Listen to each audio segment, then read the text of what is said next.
Ngayong araw na to, meron tayo ay blessed dahil pinaunahan tayo ng ating speaker. Siya po ay nakilala ko dahil siya ay dati ko estudyante.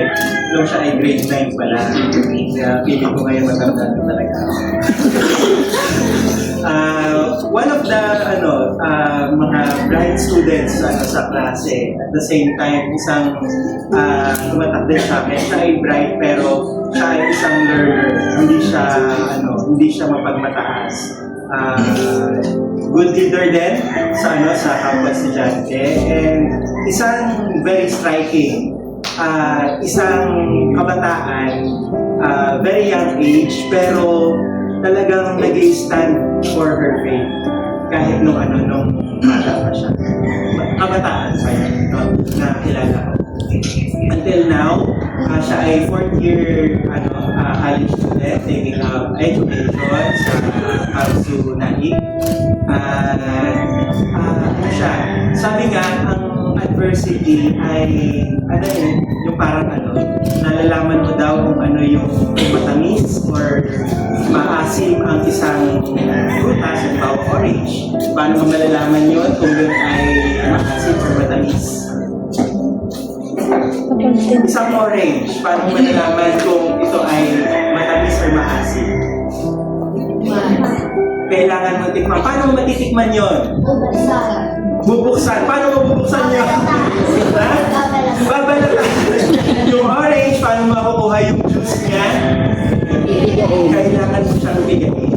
And dumaan siya sa napakalaking sa stage sa life niya na hinayaan ng Panginoon na mabigat siya.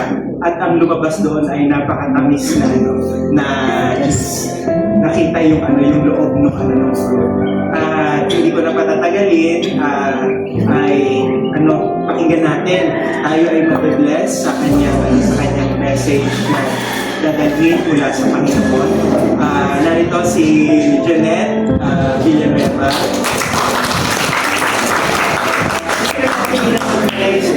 Yung kanyang mali. Yan. Kanyang mga church mates ngayon.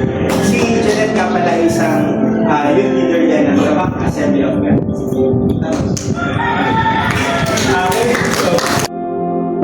Christian Church.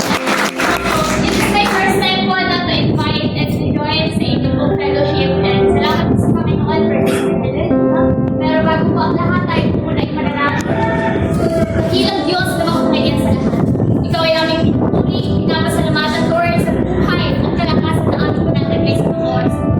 Lord, for the Bacan Christian Church, Lord God, continue, Lord, to open our hearts, open our minds, Panginoon, sa iyong mga salita. At ako bilang lingkod, Panginoon, itago mo po sa iyong natin para sa baba. Alam kong may gagawin ka sa mga oras na ito, sa pangalan ng aming Panginoon Jesus. Amen. Kamusta po ang bawat isa? Kamusta ang tandang Pasko?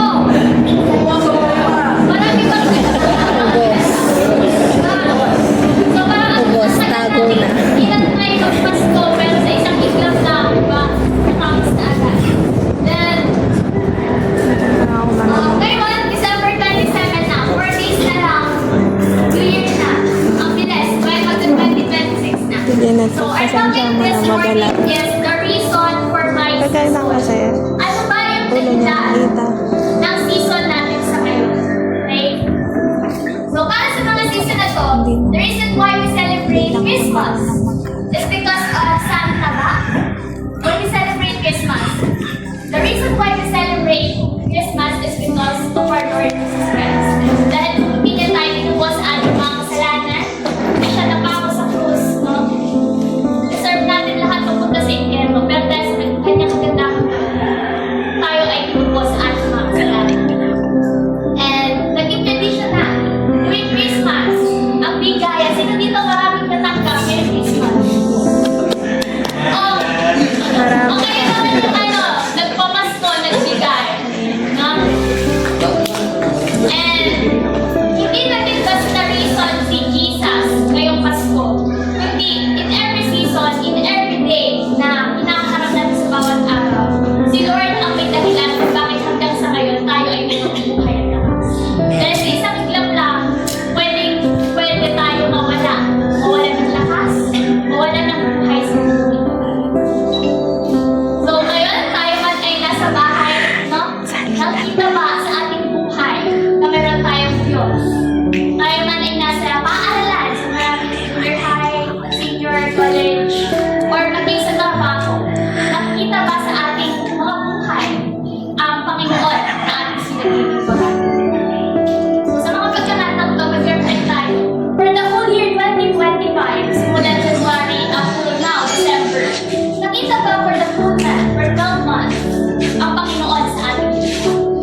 Di ba?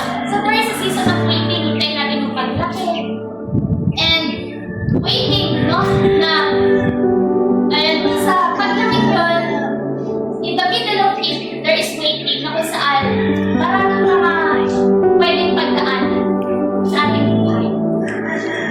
Pero our attitude while waiting is more important.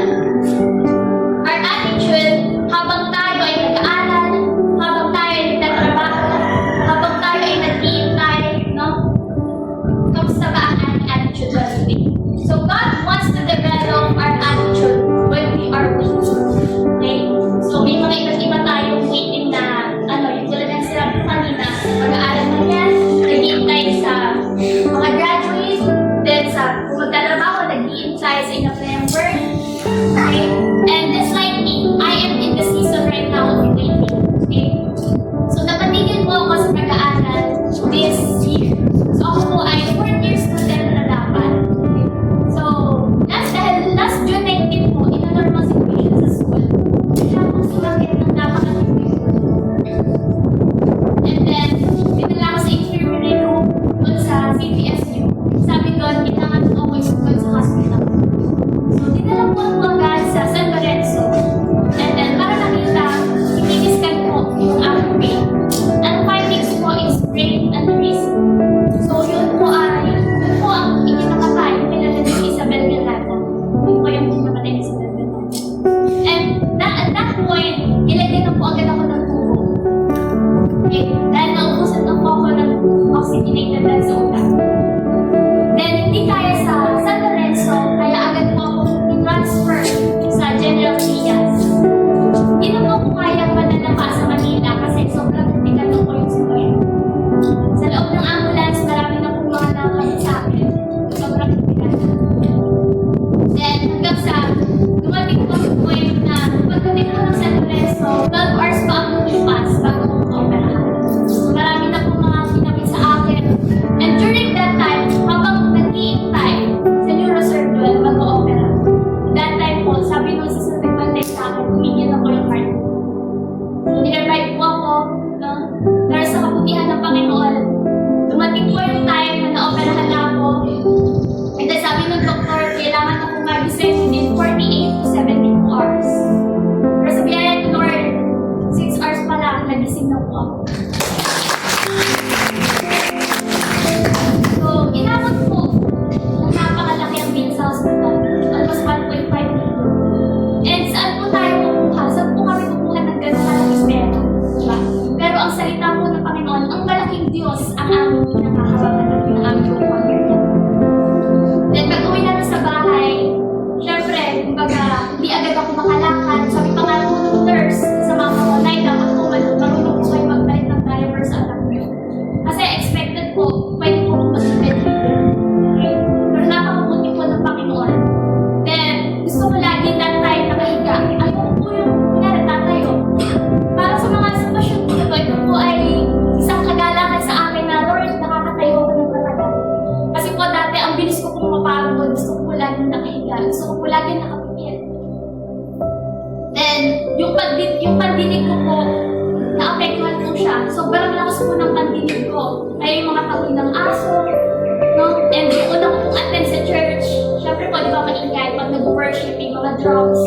After po ng service, umakit po ng napakatindi yung ulo ko, kaya po nag-stop po ulit ako sa service. And then sa bahay lang po ako nakikinig ng mga preaching. Sobrang hirap po ng mga sitwasyon. And then, I try po na manood ng iba't ibang preaching sa YouTube. No?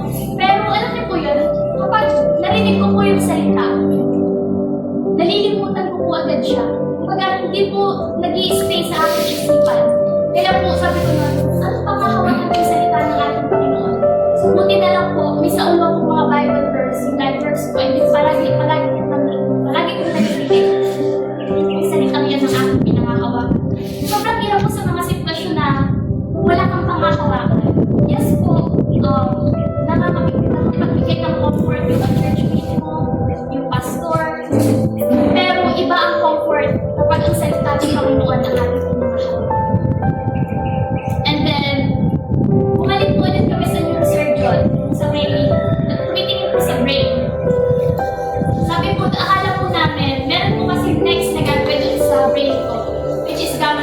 education. Sabi mo muna, kailangan po ng 800,000. Nasa isip namin, ang laki na lang naubos sa unang hospital.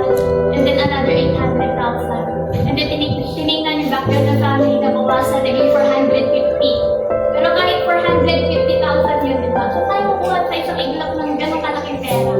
Pero ang salita ng Panginoon na natin pinangahawakan na kung kalooban niyang maisagawa ang bagay na yun, siya ang patuloy na magkakaroon. And habang po tumatagal, syempre po nagre-reflect ako. Baga, bakit biglang dumating sa season na to, yung sitwasyon ko? And habang tumatagal, din ko po nare-realize na mas gagamitin ako ng Panginoon. Then, lagi po ako nagyayakad sa mama ko sa dagat. Kasi po pag sa bahay, alam niyo po yan, yung pag malapit lang yung nakikita mo, parang limited lang. Unlike kapag pumalawak ang ating nakikita, parang nakaka-relax, no? Hindi po ako sanay tumitig dati sa malayo. Lagi po napikit yung mata ko. And parang siyang mabilis mapagod na kailangan ko po iintip. And sa biyaya po ng Panginoon, sa bawat araw, binabago niya po at nagiging normal. And sa Aglaya po, noon ko nakita ang mga isda, ang mga tao na nagtatrabaho, na kung ano-ano yung ginagawa ng walis. Kasi pagkakataon po yun, doon po kami nakakapagbahagi ng salita ng Panginoon sa mga season na yun. Mas naging kagamit-gamit po sa Lord. And naging part din po ako ng PWD, person with discount. Person with disability. Saan ba yun? Yun, lagi ko lagi priority at lagi may discount. Pero during that, may malaking question sa isip ko, Lord, ba't ako biglang naging member ng PWD? Eh, kung baga nasa normal situation ako, nagkasakit ako naging member na gano'n kasi nga po na-operan sa pain. And during that, doon po ako mas naging kagamit-gamit ng Panginoon. Every time po na merong, nagkaroon po ng party yung labak, and then sa buong night. Doon po ako naging kagamit-gamit ng Panginoon. Doon ko po mas na-share ang Panginoon kung paano kumino sa akin buhay. Kung paano kumino si Lord sa akin. Siyempre, iisa tayo ng Diyos at hindi ko pala. Ganun din siya kumino sa iyo at mas higit pa. Mas may encounter natin si Lord. And then, dito ko rin po na-realize na ang lahat ng bagay ay kontrolado sa Panginoon. Hindi gusto natin pagkatapos sa pag-aaral mag-apply na ng trabaho or pag ikaw ay nagtatrabaho na gusto mo naman mas tumaas yung position, pero ang lahat ng bagay dapat ito po ay pinagkakakuha na natin. Dahil sa isang ganda, pwede mabago ang lahat. This is the reality. We cannot control our season because it is controlled by God. Okay? And sabi sa Luke 15, so yun yung story, alam niyo yung story ng prodigal son? Ano po anak? Basta story yun, yung isang anak kinuha na agad yung manner niya, yung portion ng manner niya. And then, after that, after makuha yung portion ng manner niya, nagkaroon ng matinding pagkiro. Na kung saan kahit yung mga pagkain ng baboy is nakain na na rin. No? Ano yung isang lesson sa story na yun? So, wag natin panginahan ang story. Okay? Why we are settling for this if we have an access for so much more? Meron tayong Diyos sa ating buhay. Kung matuto tayo magtiwala sa Kanya. And sabi nga ni Francis Chan, the size of your worship determines the size of your God. Paano tayo magpuri sa Panginoon na nakikita? Gaano ba kalaki ang Diyos na mayroon tayo? Okay? Sabi sa Proverbs 14:12, there is a way that appears to be right, but in the end, it leads to death. So, nasa naman tayong season ngayon, trust the Lord. Kaya na inaalaw kasi mayroon siyang plano. Gusto ni Lord, na-enjoy natin yung season na kung nasaan man tayo ngayon. Nasa planting man tayo, nasa waiting, or nasa harvest. Gusto ni Lord, na-enjoy natin yung season niya. Kaya habang nag-aaral, enjoy natin.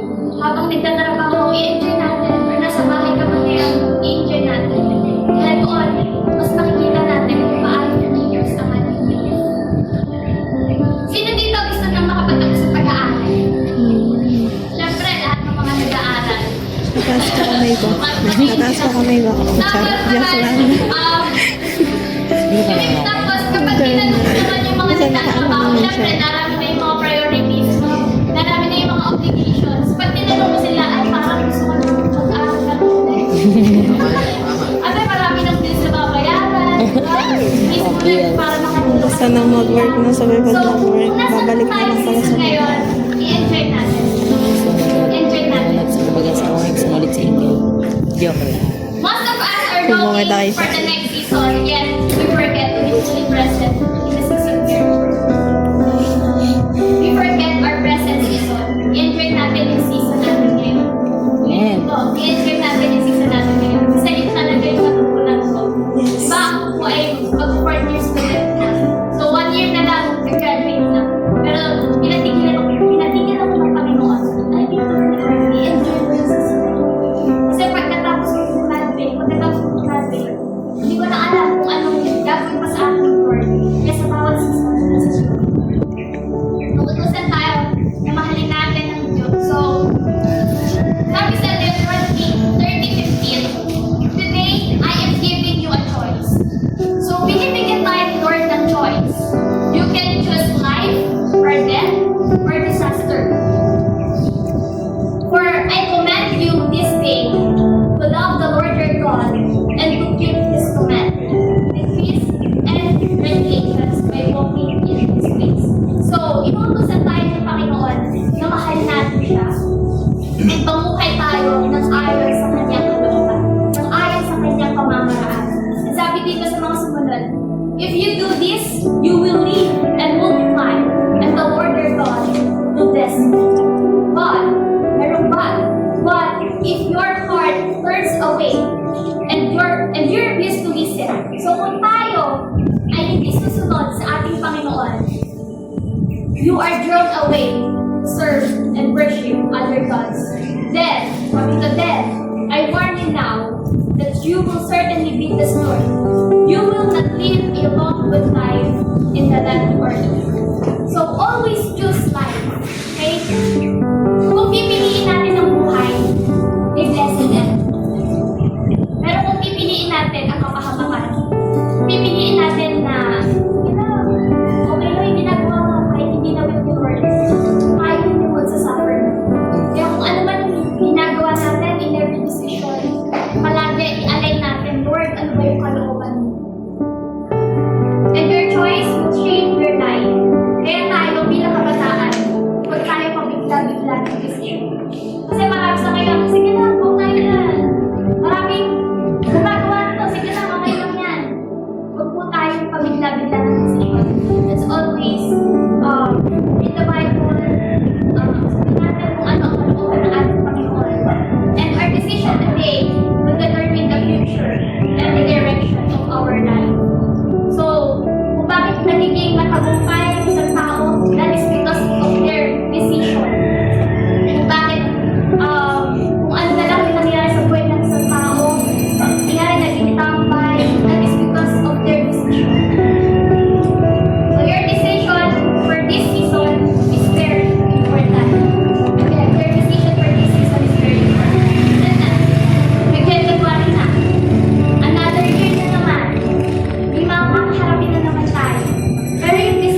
Trust God. Wait for it. Maghintay tayo. Don't rush the process. I-enjoy natin yung process kung nasaan man tayo ngayon. Trust the process and let's wait for the right time and season na yalong Lord mangyari ang mga bagay. So, yun po ang mensahe ng Panginoon sa oras na ito. No? Sana na-remind tayo na in our season, the reason for my season, kung ano man yung season natin sa ngayon, let's enjoy, let's trust God, and may maganda siyang plano sa buhay ng mga. Love po, God be all. Tayo po ay manalangin. Dakilang Diyos na makapangyarihan sa lahat. Ikaw ay aming pinupuri. Pinapasalamatan, Lord God, sa buhay ng bawat kabataan ng Bataan Christian Church. And Lord, this 2026, Lord God, patuloy po kami magtitiwala sa iyo, Panginoon. Ano man pong pagsubok ang darating, Lord God, alam namin na meron kang plano. Maybe we are in the season of planting, season of waiting, or harvest, Lord God. Patuloy kami magtitiwala sa iyo. Continue to bless their lives, Panginoon, their family, no? Ang mga kapamilya po nila na hindi pa nakakilala sa iyo, Lord God. Continue to open their minds, Lord, and bilang mga lingkod mo na nagpapagamit, Panginoon, ano man po ang dumating na pagsubok, Lord, patuloy po kami magtitiwala sa iyo. We declare victory upon victory, O God. In the name of Jesus we pray. Amen. During the year and the Sorry na na yan. and young adult with the title The Reason for My Season. On the 27th of December of the year 2025 at the St. Jude's Resort, San Juan, Ternate, Cavite. Then I would like to come as chairperson, yes, and po at ang ating chairman. Nakakahiyak.